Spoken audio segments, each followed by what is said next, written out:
ಗಂಟೆ ನಂತರ ಒಳಗಡೆ ಎಂಟ್ರಿ ಇಲ್ಲ. ಪ್ರಾಣಿಗಳ ಮೂವ್ಮೆಂಟ್ ಇರುತ್ತೆ. ನದಿಯ ಸೊಬಗನ್ನು ನೋಡಿ ಸ್ನೇಹಿತರೆ, ಹೇಗಿದೆ, ಒಂಥರ ಜಲಪಾತ ತರ ಕಾಣುತ್ತೆ.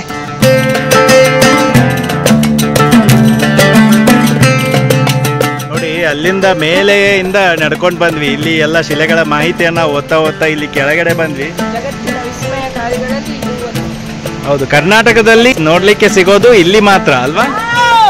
ಸಖತ್ತಾಗಿದೆ.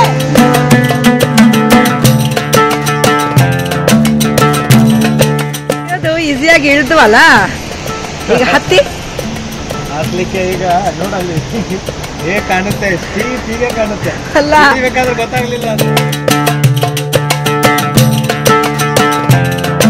ಹಾಯ್, ಹಲೋ, ನಮಸ್ಕಾರ ಸ್ನೇಹಿತರೆ. ನೀವು ನೋಡ್ತಿದ್ದೀರಾ AK ಕನ್ನಡ ಲಾಗ್ಸ್. ಸ್ನೇಹಿತರೆ, ಇವತ್ತು ನಾವು ದಾಂಡೇಲಿಯಲ್ಲಿದ್ದೇವೆ. ದಾಂಡೇಲಿ ಅಂದ ತಕ್ಷಣ ನೆನಪಾಗೋದು ದಾಂಡೇಲಿ ಕಾಡುಗಳು ಮತ್ತೆ ಇಲ್ಲಿ ಮಾಡ್ತಕ್ಕಂಥ ಅಡ್ವೆಂಚರ್ ಆಕ್ಟಿವಿಟೀಸ್. ಹೌದು, ಕಾಳಿ ನದಿಯಲ್ಲಿ ಮಾಡ್ತಕ್ಕಂಥ ಆಕ್ಟಿವಿಟೀಸ್ಗಳು. ಹೌದು, ರಿವರ್ ರಾಫ್ಟಿಂಗ್ ಆಗ್ಬೋದು, ಜಾಕುಜಿ ಬಾತ್ ಆಗ್ಬೋದು, ಜಿಪ್ ಲೈನ್ ಆಗ್ಬೋದು, ತುಂಬಾ ಆಕ್ಟಿವಿಟೀಸ್, ಅಡ್ವೆಂಚರ್ ಆಕ್ಟಿವಿಟೀಸ್ ಅನ್ನ ಮಾಡ್ತೇವೆ. ದಾಂಡೇಲಿ ಅಂದ್ರೆ ಫೇಮಸ್ ರೆಸಾರ್ಟ್ಗಳು. ಹೌದು. ಸೊ ಈಗ ನಾವು ಯಾವುದೇ ರೀತಿ ರೆಸಾರ್ಟ್ಗಾಗಲಿ ಅಥವಾ ಯಾವುದೇ ಅಡ್ವೆಂಚರ್ ಆಕ್ಟಿವಿಟೀಸ್ಗೆ ನಿಮ್ಮನ್ನು ಕರ್ಕೊಂಡು ಹೋಗ್ತಾ ಇಲ್ಲ ಸ್ನೇಹಿತರೆ. ಇಲ್ಲಿ ದಾಂಡೇಲಿಯಲ್ಲಿ ಒಂದು ಒಳ್ಳೆ ಒಂದು ಪ್ಲೇಸ್ ಇದೆ, ನೇಚರ್ ಬ್ಯೂಟಿಫುಲ್ ಆಗಿ. ಹೌದು, ಅಂತ ಪ್ಲೇಸ್ಗೆ ಹೋಗ್ತಾ ಇದ್ದೇವೆ. ಸೊ ಅದು ಯಾವ ಪ್ಲೇಸ್ ಅಂತಂದ್ರೆ ಸಿಂತೇರಿ ರಾಕ್ಸ್.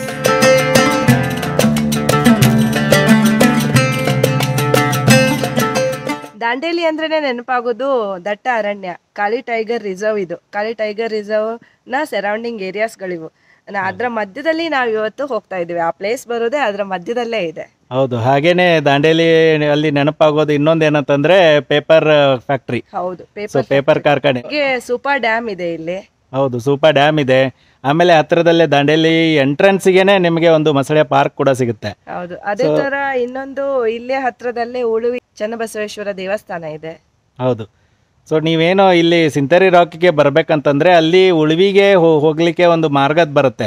ಅಲ್ಲಿ ಒಂದು ಚೆಕ್ ಪೋಸ್ಟ್ ಇದೆ. ಆ ಚೆಕ್ ಪೋಸ್ಟ್ ಇಂದ ನೀವು ಎಂಟ್ರಿ ತಗೊಂಡು ಉಳುವಿ ಮಾರ್ಗವಾಗಿ ಬರ್ತಾ ಇರಬೇಕಾದ್ರೆ ಎಡಗಡೆಗೆ ಈ ಸಿಂತೇರಿ ರಾಕ್ಸ್ ಅನ್ನೋ ಪ್ಲೇಸ್ ಸಿಗುತ್ತೆ. ಅಲ್ಲಿ ಬೋರ್ಡ್ ಕೂಡ ಹಾಕಿದ್ದಾರೆ, ಸಿಂತೇರಿ ರಾಕ್ಸ್ ಅಂತ ಹೇಳಿ. ಬರುವಂತ ರೋಡ್ ಹೇಗಿದೆ ಅಂದ್ರೆ ಪೂರ ಕಾಡು ಮೇಡು ಅಂಕಡೊಂಕ ರಸ್ತೆಗಳು. ಹೌದು, ಬರೋದೇ ಚಂದ. ಕಾಡಿನ ಮಧ್ಯದಲ್ಲಿ ಬರೋದೇ ಅದೊಂದು ಖುಷಿ. ಅದ್ ಹೇಳ್ತೀವಲ್ಲ, ಕೆಲವೊಂದ್ಸತಿ ಹೋಗೋ ಪ್ಲೇಸ್ಗಿಂತ ಹೋಗೋ ದಾರಿನೇ ಇಷ್ಟ ಆಗಿಬಿಡುತ್ತಂತೆ. ಸೊ ಆ ರೀತಿ ದಾರಿ ಇದೆ. ಆದ್ರೆ ಇಷ್ಟೇ, ಫಾರೆಸ್ಟ್ ರೂಟ್ ಆಗಿರೋದ್ರಿಂದ ಸ್ವಲ್ಪ ಅಲ್ಲಲ್ಲಿ ಕಚ್ಚಾ ರಸ್ತೆ ನಿಮಗೆ ಸಿಗುತ್ತೆ. ಸೊ ನೋಡ್ಕೊಂಡು ಹುಷಾರಾಗಿ ಬರ್ಬೇಕಾಗತ್ತೆ.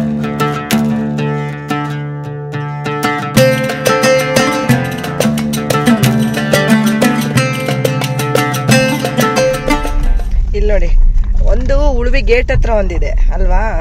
ಅದು ಅಲ್ಲಿ ನಾವು ಫಾರೆಸ್ಟ್ ಚೆಕ್ ಪೋಸ್ಟ್ ನಿಂದ ಎಂಟ್ರಿ ತಗೊಂಡ್ ಬಂದ್ವಿ. ಹೌದು. ಸೊ ಇಲ್ಲಿ ಬಂದ್ಮೇಲೆ ಇಲ್ಲೇ ಬಂದಿದೀವಿ ಅನ್ಲಿಕ್ಕೆ ಇವರು ಒಂದು ಎಂಟ್ರಿ ಮಾಡ್ಕೊಡ್ತಾರೆ. 1 hour ಟೈಮ್ ಇರ್ತದೆ ಒಳಗಡೆ. 1 hour ಅಲ್ಲಿ ಹೋಗಿ ವಾಪಸ್ ಬರ್ಬೇಕು. ಗೇಟ್ ಅಲ್ಲಿ ಎಂಟ್ರಿ ಮಾಡಿಸಿ ಮತ್ತೆ ಟಿಕೆಟ್ ತಗೋಬೇಕು. ಇಲ್ಲಿ ಎಂಟ್ರಿಗೆ ಟಿಕೆಟ್ ಇದೆ, ಒಬ್ರಿಗೆ 50 ರೂಪಾಯಿ, ಮತ್ತ ಕಾರ್ ಪಾರ್ಕಿಂಗಿಗೆ 50 ರೂಪಾಯಿ, ಟೋಟಲ್ 100 ರೂಪಾಯಿ. ಇಬ್ಬರಿಗೆ 100 ರೂಪಾಯಿ, ಮತ್ತೆ 50 ರೂಪಾಯಿ ಇದು ಕಾರ್, 150 ರೂಪಾಯಿ. ಆ ಗೇಟ್ ನಿಂದ ಏನೈತಲ್ಲ, ಇಲ್ಲಿ ಒಳಗಡೆ ಒಂದು 500 ಮೀಟರ್ ಇದೆ. ಇದು ಪೂರಾ ಕಚ್ಚಾ ರಸ್ತೆ ಇದೆ. ಇದು ಫಾರೆಸ್ಟ್ ಅಲ್ಲ? ಫಾರೆಸ್ಟ್. ನೋಡಿ, ಸಿಂತೇರಿ ರಾಕ್ಸ್ಗೆ ಅಲ್ಲಿ ಎಂಟ್ರಿ ತಗೊಂಡು ಇಲ್ಲಿ ಬಂದ ತಕ್ಷಣ ಇಲ್ಲಿ ಕಾರ್ ಪಾರ್ಕಿಂಗ್ ಮಾಡಬೇಕು. ಕಾರ್ ಪಾರ್ಕಿಂಗ್ ಮಾಡಿ ಇಲ್ಲೇ ನೋಡಿ ಮಕ್ಕಳಿಗೆ ಆಡ್ಲಿಕ್ಕೆ ಎಲ್ಲ ಇದನ್ನ ಮಾಡಿದ್ದಾರೆ. ಹಾಗೆ ಈ ಸಿಂತೇರಿ ರಾಕ್ ಪ್ಲೇಸ್ ಏನಿದೆ ಅಲ್ಲ, ಇದು ದಾಂಡೇಲಿಯಿಂದ ಸುಮಾರು ಒಂದು 30 ಕಿಲೋಮೀಟರ್ ಅಂತರದಲ್ಲಿ ಸಿಗುತ್ತೆ. ಅದೇ ರೀತಿಯಾಗಿ ಇದು ಹುಬ್ಬಳ್ಳಿಯಿಂದ ಒಂದು ಸುಮಾರು 100-105 ಕಿಲೋಮೀಟರ್ ದೂರದಲ್ಲಿದೆ. ಕಾರವಾರ ಸೈಡ್ ಇಂದ ಬರ್ಬೋದು, ಆ ಕಡೆಯಿಂದ. ಹೌದು, ಆ ಕಡೆಯಿಂದನೂ ಕಾರವಾರ ಸೈಡ್ ದಿಂದನೂ ಬರ್ಬೋದು. ಅಂದ್ರೆ ಜೋಯ್ಡಾ ರಸ್ತೆ ಮಾರ್ಗವಾಗಿ ಈ ಉಳ್ವಿ ಕಡೆಯಿಂದ ಬಂದ್ರೆ ಸಿಗ್ಬಿಡುತ್ತೆ. ಹೌದು, ಅಲ್ಲಿ ಉಳ್ವಿ ಎಂಟ್ರೆನ್ಸ್ಗೆ ಏನು ಬರುತ್ತಲ್ಲ, ಎಡಗಡೆ ಹೋದ್ರೆ ನಿಮಗೆ ಫನ್ಸೋಲಿ ಅಂತ ಹೇಳಿ ಒಂದು ಪ್ಲೇಸ್ ಇದೆ. ಅಲ್ಲಿ ನಿಮಗೆ ಟೈಗರ್ ಜೀಪ್ ಸಫಾರಿ ಎಲ್ಲ ಸಿಗುತ್ತೆ. ಅಲ್ಲಿ ಒಳಗಡೆ ಹೋಗ್ಲಿಕ್ಕೆ ಅಲ್ಲೇ ಕೂಡ ಸಾಯಂಕಾಲ ನಿಮಗೆ ಆನೆಗಳನ್ನ ತಂದು ಕಟ್ತಾರೆ. ಸೊ ಅಲ್ಲಿ ನೀವು ಆನೆಗಳಿಗೆ ನೋಡ್ಬೋದು. ಒಳ್ಳೆ ಸಫಾರಿನೂ ಮಾಡ್ಬೋದು. ಒಳ್ಳೆ ಕಾಡಲ್ಲಿ ಎಂಟ್ರಿ ಆಗಿ ಸಫಾರಿ ಮಾಡ್ಬೋದು. ಬೆಳಗ್ಗೆನೂ ಇರುತ್ತೆ, ಸಂಜೆನೂ ಇರುತ್ತೆ. ಹೌದು, ಬೆಳಿಗ್ಗೆ ಅಂದ್ರೆ ಬೇಗ ಹೋಗ್ಬೇಕಾಗತ್ತೆ. ಸುಮಾರು ಒಂದು 6 ಗಂಟೆಗೆ ನಾವು ಫಾರೆಸ್ಟ್ಗೆ ಅಲ್ಲಿ ಎಂಟ್ರೆನ್ಸ್ಗೆ ಹೋಗ್ಬೇಕಾಗತ್ತೆ. ಸಾಯಂಕಾಲ ಆದ್ರೆ ಮಧ್ಯಾಹ್ನ 3 ಗಂಟೆಗೆ ಸ್ಟಾರ್ಟ್ ಆಗುತ್ತೆ ಸಫಾರಿ. ಸೊ ಅದ್ರದ್ದು ಕೂಡ ವಿಡಿಯೋ ಮಾಡ್ತೇವೆ ಸ್ನೇಹಿತರೆ. ಬನ್ನಿ, ಹಾಗಿದ್ರೆ ಈಗ ಫಸ್ಟ್ ಸಿಂತೇರಿ ರಾಕ್ಸ್ ನೋಡ್ಕೊಂಡು ಬರುವ. ಈ ಸಿಂತೇರಿ ರಾಕ್ಸ್ ಅನ್ನೋದೇನಿದೆಯಲ್ಲ, ಇದು ಕಾಳಿ ಟೈಗರ್ ರಿಸರ್ವ್ ಅನ್ನೋ ಒಂದು ಫಾರೆಸ್ಟ್ ಏರಿಯಾದಲ್ಲಿ ಕಾಣ ಸಿಗ್ತಕ್ಕಂತ ಒಂದು 300 ಅಡಿ ಎತ್ತರದ ಗ್ರಾನೈಟ್ ಬಂಡೆ. ಅದರ ಹತ್ತಿರದಲ್ಲೇ ಒಂದು ನದಿ ಹರಿದೋಗುತ್ತೆ, ಅದು ಕಾಣೇರಿ ನದಿ ಅಂತ ಹೇಳಿ. ಸೊ ಈ ತರದ್ದು ಇದು ಮೊನೋಲಿಥಿಕ್ ಬಂಡೆ ಅಂತ ಹೇಳ್ತೇವೆ, ಅಂದ್ರೆ ಒಂದೇ ಏಕಶಿಲೆಯಲ್ಲಿ ಇರ್ತಕ್ಕಂತ ಬಂಡೆ ಇದು. ಇದು ಒಂದು 300 ಅಡಿ ಎತ್ತರದಲ್ಲಿದೆ. ಆಮೇಲೆ ಈ ತರದ್ದು ಬಂಡೆಗಳು ಯೂಶುವಲಿ ಕರಾವಳಿ ಪ್ರದೇಶದಲ್ಲಿ ನದಿ ದಂಡೆಗಳಲ್ಲಿ ಕಾಣಸಿಗುತ್ತೆ. ಸೊ ಆಮೇಲೆ ಇದು ಏನು ನದಿಯ ಹರಿವಿನಿಂದ ಏನು ಕೊರೆತ ಉಂಟಾಗುತ್ತಲ್ಲ, ಅದನ್ನ ತಡಿಲಿಕ್ಕೆ ಈ ಬಂಡೆಗಳು ತುಂಬಾ ಒಳ್ಳೆ ಬಂಡೆಗಳು ಅಂತ ಹೇಳ್ತೇವೆ. ಸೊ ಅದೇ ರೀತಿ ಇದೇ ತರದ್ದು ಬಂಡೆಗಳನ್ನ ನೀವು ಜಗತ್ತಿನಲ್ಲಿ ಬೇರೆ ಕಡೆನೂ ಕಾಣಬಹುದು. ಕಾರಾಕೋರಾ ಅನ್ನೋ ಒಂದು ಮೌಂಟೇನ್ ರೇಂಜಸ್ ಅಲ್ಲಿ ಈ ತರದ್ದು ಬಂಡೆ ಕಂಡು ಬರುತ್ತೆ.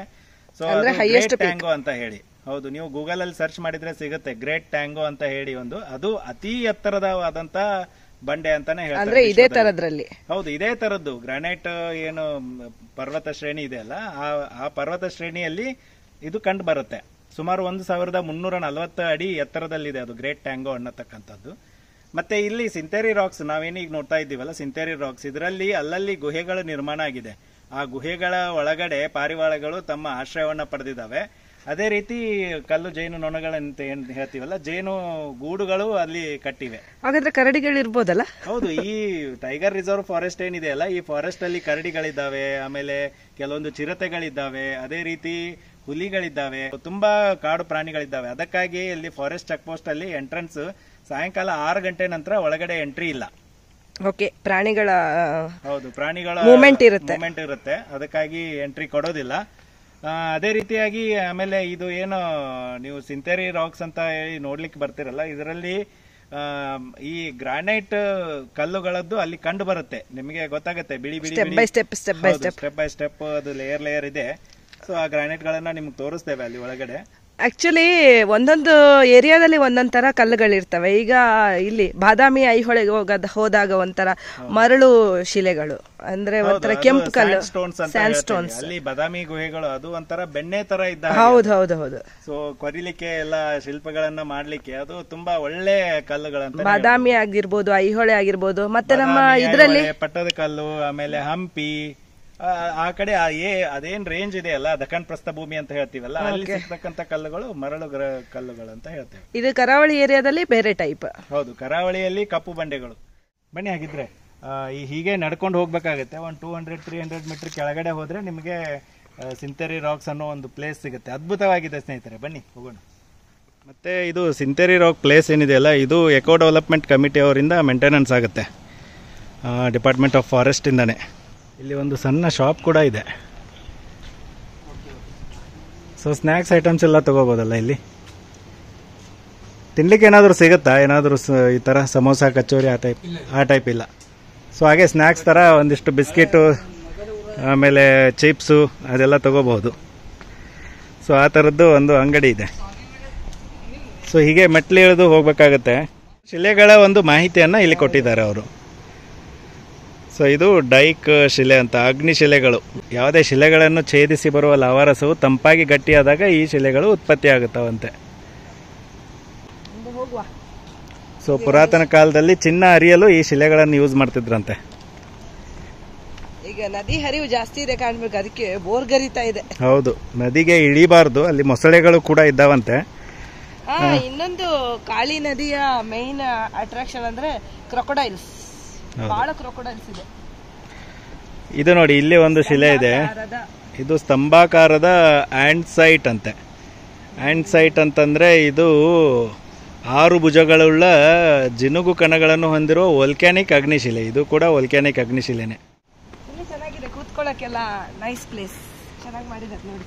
ಹೌದಾ? ಅಲ್ಲಲ್ಲಿ ದನಿ ಆರಿಸ್ಕೊಳ್ಳಿಕ್ಕೆ ಆಸನಗಳನ್ನ ಮತ್ತೆ ಈ ತರ ಶೆಲ್ಟರ್ ಮಾಡಿದ್ದಾರೆ. ಇದು ಗ್ರೇ ವ್ಯಾಕ್ ಅಂದ್ರೆ ಮರಳು ಶಿಲೆಯ ಒಂದು ವಿಧ. ಇದು ಟ್ರೆನೇಶಿಯಸ್ ಜಲಜ ಶಿಲೆ ಅಂತ ಹೇಳ್ತಾರಂತೆ. ನೋಡಿ ಯಾವ ರೀತಿ ಇದೆ ಅಲ್ಲ. ಗಂಧಕವುಳ್ಳ ಅನೇಕ ಖನಿಜಗಳಿವೆ. ಪೆಂಟೆಗಲ್ಲು ವೃತ್ತಾಕಾರದಲ್ಲಿರುತ್ತವೆ. ನೋಡಿ, ನಾವು ಕಲ್ಲುಗಳಲ್ಲಿ ಸುಮ್ನೆ ಕಲ್ಲು ಅಂತ ಅನ್ಕೋತೇವೆ, ಅದರಲ್ಲಿ ಎಷ್ಟು ವಿಧ ಇದೆ ನೋಡಿ. ಹೌದು, ಪಾದರಸಗಳುಳ್ಳ, ಹೌದು, ಬ್ಯಾಂಡೆಡ್ ಮ್ಯಾಗ್ನೆಟೈಟ್ ಕ್ವಾರ್ಟ್ ಅಂತ. ಸೊ ಈ ಮಾದರಿ ಕಲ್ಲುಗಳು ಹೆಚ್ಚಿನ ಕಬ್ಬಿಣಾಂಶ ಹೊಂದಿರ್ತಾವಂತೆ. ರೂಪಾಂತರಗೊಂಡ ಜಲಜ ಶಿಲೆ ಇದು. ಇದರಲ್ಲಿ ಸರದಿಯಾಗಿ ಬೆಣಚುಕಲ್ಲು ಹಾಗೂ ಕಬ್ಬಿಣದ ಅದಿರು ಎರಡು ಮಿಕ್ಸ್ ಇದೆ ಇದರಲ್ಲಿ. ಫಿಲೈಟ್ ಅಂತ ಇದು. ಕಡಿಮೆ ಶಾಖದಿಂದ ಮಾರ್ಪಟ್ಟಿರುವ ಶಿಲೆ ಅಂತೆ. ಅದು ಹೇಗೆ ಗೊತ್ತಾಗ್ತದೆ? ಅದಕ್ಕೆ ಒಂದು ಇದು ಇದೆ, ಸೈನ್ಸ್ ಇದೆ ಸ್ಟಡಿ ಮಾಡ್ಲಿಕ್ಕೆ. ಚೆನ್ನಾಗಿದೆ, ಸೂಪರ್ ಆಗಿದೆ ಪ್ಲೇಸ್. ನೋಡಿ, ಅಲ್ಲಿಂದ ಮೇಲೆಯಿಂದ ನಡ್ಕೊಂಡು ಬಂದ್ವಿ. ಇಲ್ಲಿ ಎಲ್ಲ ಶಿಲೆಗಳ ಮಾಹಿತಿಯನ್ನ ಓದ್ತಾ ಇಲ್ಲಿ ಕೆಳಗಡೆ ಬಂದ್ವಿ. ಇಲ್ಲಿಂದಲೇ ನದಿ ಹರಿಯೋದು ಕಾಣುತ್ತೆ. ತುಂಬಾ ಅದ್ಭುತವಾಗಿದೆ ಸ್ನೇಹಿತರೆ. ಎಷ್ಟೊಂದು ವಿಸ್ಮಯಕಾರಿ ಸ್ಥಳನೇ ಅಂತ ಹೇಳ್ಬೋದು ಇದು, ಅಲ್ವಾ? ವಿಸ್ಮಯಕಾರಿ, ಜಗತ್ತಿನ ವಿಸ್ಮಯಕಾರಿಗಳಲ್ಲಿ ಇದು ಒಂದು.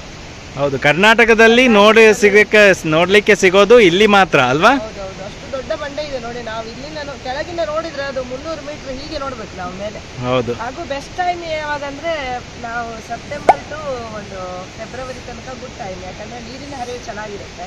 ಮತ್ತೆ ಬರ್ಬೋದು, ಏನ್ ತೊಂದರೆ ಇಲ್ಲ. ಆಮೇಲೆ ನೋಡಿ, ಇಲ್ಲಿ ಒಂದು ಬಂಡೆ ಕಲ್ಲು ಇಟ್ಟಿದ್ದಾರೆ. ಇದು ಕ್ಲೋರೈಟ್ ಅಂತ ಹೇಳಿ. ಸೊ ಕ್ಲೋರೈಟ್ ಮತ್ತೆ ಸಿರಿಸೈಟ್ ಅನ್ನೋ ಖನಿಜಗಳು ಅಧಿಕವಾಗಿರೋದ್ರಿಂದ ಇದಕ್ಕೆ ಕ್ಲೋರೈಟ್ ಸಿರಿಸೈಟ್ ಶಿಸ್ಟ್ ಎಂದ ಕರೀತಾರಂತೆ. ಈ ಮಾದರಿಯಲ್ಲಿ ಹಾಲಿನ ಬಣ್ಣದ ಬೆನಚು ಕಲ್ಲು ಈ ಶಿಲೆಯನ್ನು ಭೇದಿಸಿಕೊಂಡು ಬಂದಿರುವುದನ್ನು ಕಾಣಬಹುದು.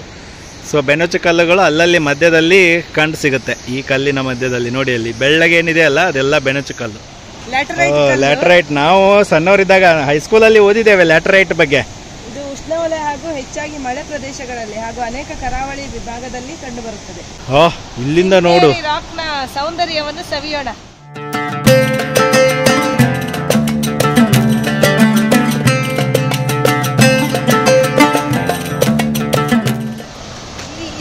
ಅಪಾಯಕಾರಿ ಬೋರ್ಡ್ ಹಾಕಿ ಬಿಟ್ಟಿದ್ದಾರೆ. ಹೌದು, ನೀರಿನ ಸೆಳವು ತುಂಬಾ ಇದೆ.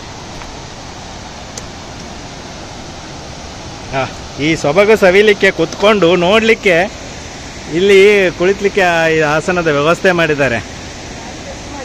ಹೌದು, ಇದು ನೋಡಿ ಗೋಪುರ ಇದೆ, ಬಿಸಿಲು ಕೂಡ ಬೀಳೋದಿಲ್ಲ.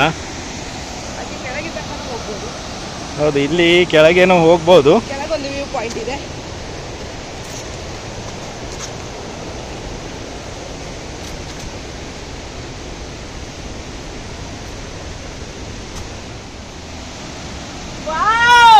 ಸಖತ್ತಾಗಿದೆ.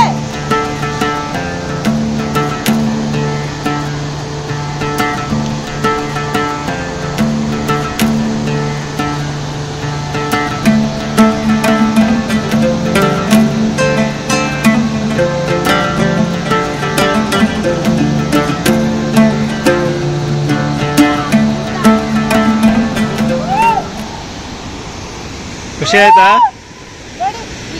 ಹೌದು, ಅಲ್ಲಿ ಗುಹೆ ತರ ಏನು ನಿರ್ಮಾಣ ಆಗಿದೆ ಅಲ್ಲ ಸ್ನೇಹಿತರೆ, ಅದು ನದಿಯ ರಭಸಕ್ಕೆ. ಹೌದು, ನದಿಯ ರಭಸಕ್ಕೆ ಅಲ್ಲಿ ಕೊರೆತ ಉಂಟಾಗಿದೆ. ಆ ಗುಹೆ ಒಳಗಡೆ ಏನು ಪಾರಿವಾಳಗಳು ಇದನ್ನ ಆಶ್ರಯ ಪಡೆದಿದ್ದಾವೆ. ಒಳಗೆ ಆಗ್ಬೋದು, ಮೇಲೆ ನೋಡಿ. ಮತ್ತೆ ನೋಡಿ, ಈ ನೀರು ಹರಿದು ಹೋಗುತ್ತೆ. ಇದೇ ಕಾಣೇರಿ ನದಿ. ಮೊದಲು ಕೆಳಗ್ ತನಕ ಹೋಗೋ ವ್ಯವಸ್ಥೆ ಇತ್ತು ಕಾಣ್ಬೇಕು. ಇಲ್ಲೆಲ್ಲ ಸ್ಟೆಪ್ ಇದೆ ನೋಡಿ. ಹೌದು, ಇಲ್ಲೆಲ್ಲ ಸ್ಟೆಪ್ ಇದೆ. ಮುಂಚೆ ಹೋಗ್ತಾ ಇದ್ರು, ಅದು ನದಿಗೆ ಇಳಿತಾರಂತ ಹೇಳಿ ಕೆಲವು ಕಿಡಿಗೇಡಿಗಳು ಏನ್ ಮಾಡ್ತಾರೆ, ನದಿಯಲ್ಲಿ ಈಜೋದು ಈ ತರ ಎಲ್ಲ ಮಾಡ್ತಾರಲ್ಲ, ಅದು ಬಂದ್ ಮಾಡಿದ್ದಾರೆ. ಹೌದು, ಸೇಫ್ ಇಲ್ಲ ಅದು. ಅಲ್ಲಿ ತುಂಬಾ ಆಳ ಇದೆ. ಇಲ್ಲಿ ನೋಡ್ಲಿಕ್ಕೆ ನಮಗೆ ಮೇಲೆ ನೀರು ಕಾಣುತ್ತೆ, ಆದ್ರೆ ತುಂಬಾ ಆಳ ಇದೆ ಅಲ್ಲಿ. ಸೂರ್ಯ ನಮ್ಮ ನೆತ್ತಿಯ ಮೇಲೆ ಇದ್ದಾನೆ ಸ್ನೇಹಿತರೆ. ಅದಕ್ಕಾಗಿ ನೋಡಿ, ಬಂಡೆಗಲ್ಲುಗಳ ಮೇಲೆ ಆ ಸೂರ್ಯನ ಬೆಳಕು ಹೇಗೆ ರಿಫ್ಲೆಕ್ಷನ್ ಹೊಡಿತಾ ಇದೆ ಅಂತ. ಇದೆಲ್ಲ ಏಕಶಿಲಾ ಬಂಡೆ ಇದು. ನೋಡಿ, ಅಲ್ಲಲ್ಲಿ ಡಿಪಾರ್ಟ್ಮೆಂಟ್ನವರು ಬೋರ್ಡ್ ಕೂಡ ಹಾಕಿದ್ದಾರೆ, ನದಿಗೆ ಇಳಿಬೇಡಿ, ನದಿಗೆ ಈಜಬೇಡಿ ಅಂತ. ಹೌದು, ಆದ್ರೂ ಕೆಲವೊಂದಿಷ್ಟು ಜನ ತಲೆಗೆ ಹೋಗೋದಿಲ್ಲಲ್ಲ, ಆ ಜನಗಳು ನೀರಿಗೆ ಇಳಿದು ಸಾವಿಗೀಡಾಗಿದ್ದಾರಂತೆ. ಇಲ್ಲಿವರೆಗೂ ಒಂದು 14 ಜನ ಕೆಳಗಡೆ ಹೋಗಿ ಸಾವಿಗೀಡಾಗಿದ್ದಾರಂತೆ.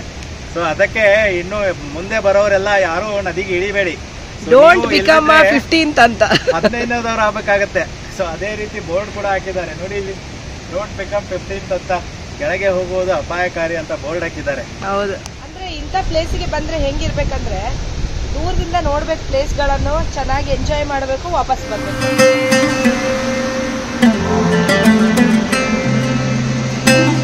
ಕೆಳಗಡೆ ಹೋದ್ರೆ ಅಲ್ಲಿ ಮಾತ್ರ ನದಿ ಕಾಣುತ್ತೆ. ಇಲ್ಲಿ ನೋಡಿ, ಅಲ್ಲಿಂದ ನದಿ ಹರಿತಾ ಬರುತ್ತೆ. ಇಲ್ಲಿ ಬಂದು ಅಲ್ಲಿ ಜಲಪಾತ ಸೃಷ್ಟಿಯಾಗಿ ಕೆಳಗೆ ಹೋಗುತ್ತೆ. ಅದು ಈಸಿಯಾಗಿ ಇಳಿದ್ವಲ್ಲ, ಈಗ ಹತ್ಲಿಕ್ಕೆ ಈಗ ನೋಡಲ್ಲಿ ಹೇಗೆ ಕಾಣುತ್ತೆ, ಸ್ಟೀಪ್ ಹೀಗೆ ಕಾಣುತ್ತೆ. ಈ ಪ್ಲೇಸಿಗೆ ಸಿಂತೇರಿ ರಾಕ್ ಅಂತ ಯಾಕಂತಾರೆ? ಆಕ್ಚುಲಿ ಒಂದು ಆರ್ಟಿಕಲ್ ಓದಿದ್ದೆ, ಸಿಂತೇರಿ ಅನ್ನೋ ಒಂದು ಹೆಣ್ಮಗಳು ಇದನ್ನ ಐಡೆಂಟಿಫೈ ಮಾಡಿದ್ಲಂತೆ. ಮೋಸ್ಟ್ಲಿ ಅವಳು ಬ್ರಿಟಿಷರೇ ಇರಬೇಕು. ಬ್ರಿಟಿಷ್ ಕಾಲದಲ್ಲಿ ಇದು ಐಡೆಂಟಿಫೈ ಆಗಿರೋದು. ಹೌದು, ಅದಕ್ಕೆ ಅವಳ ಹೆಸರನ್ನೇ ಇದಕ್ಕೆ ಇಟ್ಟಿದ್ದಾರೆ. ಸಿಂತೇರಿ ರಾಕ್ ಅಂತ. ಸಿಂತೇರಿ ರಾಕ್ಸ್ ಟೈಮ್ ಬಂದ್ಬಿಟ್ಟು ಬೆಳಿಗ್ಗೆ 8:00 ಓಪನ್ ಆಗುತ್ತೆ, ಸಾಯಂಕಾಲ 5 ಗಂಟೆಗೆ ಕ್ಲೋಸ್ ಆಗುತ್ತೆ. ಸ್ನೇಹಿತರೆ, ಕರ್ನಾಟಕದ ಅದ್ಭುತ ಸ್ಥಳಗಳಲ್ಲಿ ಇದು ಒಂದು ಅದ್ಭುತ ಸ್ಥಳ ಅಂತ ಅಂದರೆ ತಪ್ಪಾಗ್ಲಿಕ್ಕಿಲ್ಲ. ಯಾಕಂದರೆ ನೈಸರ್ಗಿಕವಾಗಿ ಆದಂತಹ ಈ ಸ್ಥಳಗಳಲ್ಲಿ ಇದು ಒಂದು ಅದ್ಭುತವಾದ ಸ್ಥಳ. ಅದೇ ರೀತಿ ಈ ವಿಡಿಯೋ ನಿಮಗೂ ಹೇಗೆ ಅನ್ನಿಸ್ತು ಅಂತ ಕಮೆಂಟ್ ಮೂಲಕ ತಿಳಿಸಿ ಸ್ನೇಹಿತರೆ. ಅದೇ ರೀತಿ ಈ ವಿಡಿಯೋನ ನಿಮ್ಮ ಫ್ಯಾಮಿಲಿ ಫ್ರೆಂಡ್ಸ್ಗಳ ಜೊತೆ ಶೇರ್ ಮಾಡ್ಕೊಳ್ಳಿ. ಹಾಗೆ ನಮ್ಮ ವಿಡಿಯೋನ ಹೊಸದಾಗಿ ನೋಡ್ತಾ ಇದ್ರೆ ನಮ್ಮ ಚಾನಲನ್ನು ಸಬ್ಸ್ಕ್ರೈಬ್ ಮಾಡಿ ಅಂತ ಹೇಳ್ತಾ ಇವತ್ತಿನ ವ್ಲಾಗನ್ನು ಇಲ್ಲಿಗೆ ಎಂಡ್ ಮಾಡ್ತಾ ಇದ್ದೀವಿ. ಬಾಯ್ ಬಾಯ್ ಫ್ರೆಂಡ್ಸ್. ಬಾಯ್ ಬಾಯ್. ನೆಕ್ಸ್ಟ್ ವಿಡಿಯೋದಲ್ಲಿ ಮತ್ತೆ ಸಿಗೋಣ. Until then take care. Tata. Bye ಬಾಯ್.